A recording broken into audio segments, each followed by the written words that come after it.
नमस्कार दोस्तों, मैं रमेश काला। साथियों, कक्षा 12 बायोलॉजी का ये पेपर है हमारा, जो 16 अप्रैल 2022 को जो हमारा जीव विज्ञान का पेपर होने वाला है। पूरा का पूरा पेपर मैं आपको दे रहा हूँ उत्तर सहित।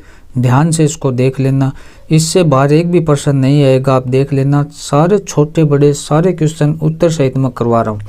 तो इस वीडियो के साथ में आप बने रहें। चैनल पर आप नए हैं तो चैनल को सब्सक्राइब करके बेल आइकन को प्रेस कर लें। साथियों, पहला प्रश्न है हमारा कि किस पादप को बंगाल का आतंक की संज्ञा दी गई है। उस पादप का नाम बताना है आपको। 4 ऑप्शन आपको मिलेंगे: बांस, नीला कुरिंजी, जलकुंभी और पार्थेनियम। तो इसमें आपका जो सही उत्तर होगा वो होगा जलकुंभी।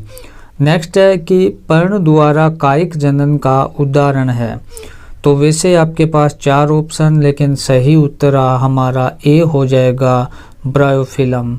नेक्स्ट क्वेश्चन है, निम्न में से कौन सा जंतु उभयलिंगी है। और इसमें हमारा जो सही उत्तर होगा वो है केंचुआ। ये क्या है, उभयलिंगी है। नेक्स्ट प्रश्न है हमारा कि बिना निषेचन हुए अन्न का भ्रूण में परिवर्तन कहलाता है। तो वो साथियों क्या कहलाता है, अनिषेक जनन कहलाता है।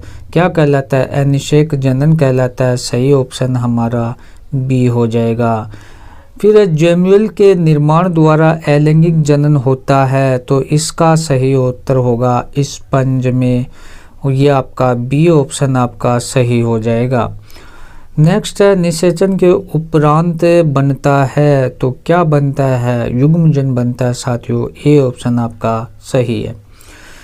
नेक्स्ट प्रश्न है हमारा कि एक लिंगाश्रय पादप का उदाहरण है। तो वो उदाहरण क्या है वो आपको बताना है। तो इसमें सही ऑप्शन आपका है पपीता। युग्म होते हैं साथियों, युग्म होते हैं। तो इसमें आपके पास 4 ऑप्शन है। सही है अंगुणित। निषेचन उपरांत बीज का परिवर्तन होता है। तो इसमें सही हो जाएगा किस में, बीजांड में। नेक्स्ट है, अनिषेचन का उदाहरण है, अनिषेक जनन का उदाहरण है मधुमक्खी। क्या है, मधुमक्खी। बाह्य दलपुंज चिरलग्न होता है। तो बैंगन में, किस में, बैंगन में। नेक्स्ट, निम्न में से किस में भू प्रसारी तने द्वारा वृद्धि प्रजनन होता है। तो बी ऑप्शन आपका सही है, दूब घास। आकार के समान तथा व्यवहार में भिन्न युग्मों का संलयन कहलाता है। क्या कहलाता है, तो बी ऑप्शन है समयुग्मन।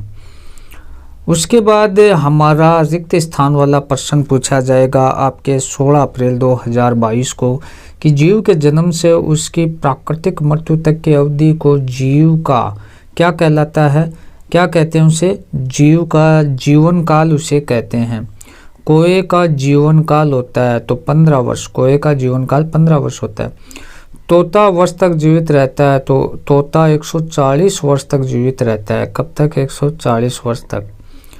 जब संतति की उत्पत्ति केवल एकल जनन द्वारा की जाती है तो यह कहलाता है अलैंगिक जनन कहलाता है। जब विपरीत लिंग वाले 2 जनन प्रजनन प्रक्रिया में भाग लेते हैं तो यह क्या कहलाता है, लैंगिक जनन कहलाता है। आकारीय तथा आनुवंशिक रूप से एक समान जीव कहलाते हैं। तो वो क्या कहलाते हैं साथियों, क्लोन कहलाते हैं। क्या कहलाते हैं, क्लोन कहलाते हैं। यीस्ट में द्वारा अलैंगिक जनन होता है, मुकुलन द्वारा। अमीबा में द्विखंडन द्वारा अलैंगिक होता है। ठीक है। चल बीजाणुओं द्वारा अलैंगिक जनन शैवाल इसमें आ जाएगा, शैवाल इसमें आ जाएगा, कवकों में होता है। स्पंजों में अलैंगिक जनन होता है, जैमुअल में। ठीक है। फिर पेनिसिलियम में अलैंगिक जनन होता है, कोनिडिया। अदरक में खालिस्तान द्वारा कायिक प्रवर्धन होता है, परकंद। पादप अपने जीवन काल में केवल एक बार पुष्पन करता है, बांस। फिर आप देखें खालिस्तान पादप 12 वर्षों में एक बार पुष्पन करता है, तो नीला कुरेंजी। नीला कुरेंजी पादप में केरल तथा कर्नाटक क्षेत्र के अंतिम बार पुष्पन सन 2018 में हुआ था। जीव को अंडे देते हैं वो क्या कहलाते हैं? जीव जो अंडे देते हैं वो अंडज कहलाते हैं।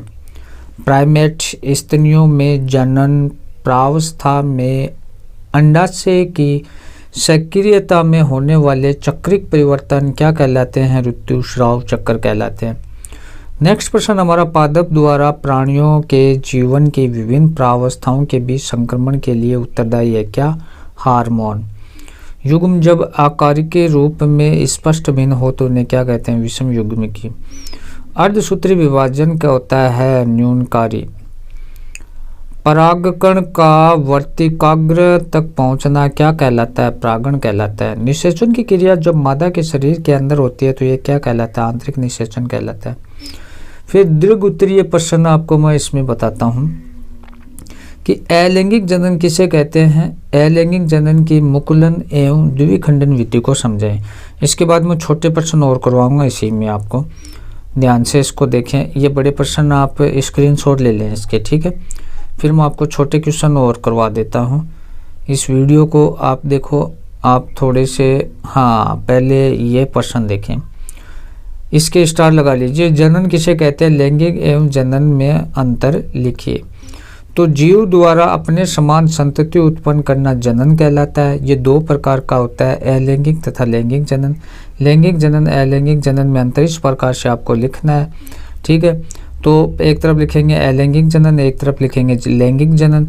अलैंगिक जनन में युग्मों का निर्माण एवं संलयन नहीं होता और इसमें युग्मों का निर्माण एवं संलयन होता है लैंगिक जनन में।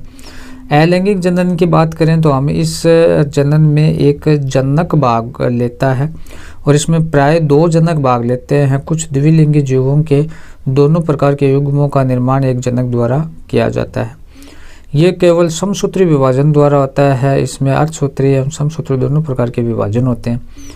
संतति आकार की व आनुवंशिक रूप से जनन के समान होती है। संतति जनक के साथ साथ आपस में असमान होती है। आनुवंशिक विभिन्नताएं उत्पन्न नहीं होती है और इनमें आनुवंशिक विभिन्नताएं उत्पन्न होती है। फिर निषेचन किसे कहते हैं? कितने प्रकार का होता है? ये आपको समझाना, निषेचन के बारे में आपको बताना है। ये हाँ, एक इसके स्टार लगा लीजिए। युग्मक जनन किसे कहते हैं? युग्मकों के प्रकार एवं लैंगिकता के आधार पर जीवों के प्रकार पर टिप्पणी लिखो। यह आपको प्रश्न याद रखना है, अपनी बुक में भी आप टिक मार्क कर सकते हैं। और ये कुछ क्वेश्चन मैंने आपको दिए, इन प्रश्नों को अच्छे से तैयार कर लेना है। और इसका बायोलॉजी का मैं 3 या 4 वीडियो और डालूंगा। इसमें आपको महत्वपूर्ण जो भी चीज़ है वो सारी बता दूंगा, जिससे 16 अप्रैल का आपका पेपर है वो अच्छे से निकले। हमारा फिजिक्स केमिस्ट्री का भी पेपर डालेंगे हम, वो भी आप जरूर देखें। धन्यवाद साथियों।